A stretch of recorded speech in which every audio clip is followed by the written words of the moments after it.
বিএনপির নেতা রোহান, তোমার কথা বিএনপি রে ভোট দিছি না, এর লেগানে তুমি নতুন নেতা হইছো না। এখন আমি নির্লজ্জা, আমার ছেলে বাবা খায়, আমরা বাবা বেচি। এখন তুমি কমেন্টে বলো, যখন বিএনপি রে ভোট দিতে বলছো বাবি বাবি, লিটন বাইর বউ বাবি, আর এখন আমরা বাবা খাই। আর তোমার ক্ষমতা দিয়া দিছে এই লুটপাট করে টাকা পয়সা সব চুরি করার জন্য, এর জন্য বিএনপি রে ভোট দিছি না। এখানে আমি ভালো না, খারাপ খারাপ মহিলা। যখন আমার সাথে সেলফি তুলছিলা ধানের শীষের ইলইয়া, তখন খুব মজা ছিল না। তোমাকে তোমার মা রয়েছে 3 বিয়া, তোমার বাপের রয়েছে 6 বিয়া। তুমি জানো না তোমরা কোন ফ্যামিলি? তুমি জানো না আমি এখানে লীলজ্জা না। যখন বিএনপি রে ভোট দিছিলাম তখন ভাবি বড় বড় নেতা গতিকে আম নাম ভাঙ্গা টাকাই না খাইছো, আর অনেক সন্ত্রাসী করো, ঘর বাড়ি ভাঙ্গো না। সে পুইরা আইব, তোমার চিন্তা করো না। আল্লাহ ছাড় দিবে, ছেড়ে দিবে না। তুমি ধৈর্য ধরো, সব দেখতে পারবে। তোমার মতো এমন পাতি নেতা কত ঘরে ঘরে, এগুলা সব থাকে না কিছুদিনের জন্য।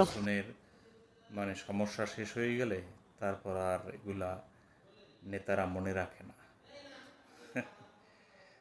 তারপর ওই প্রকৃত কর্মীদের উপরে জুলুমটা বেশি চালায়।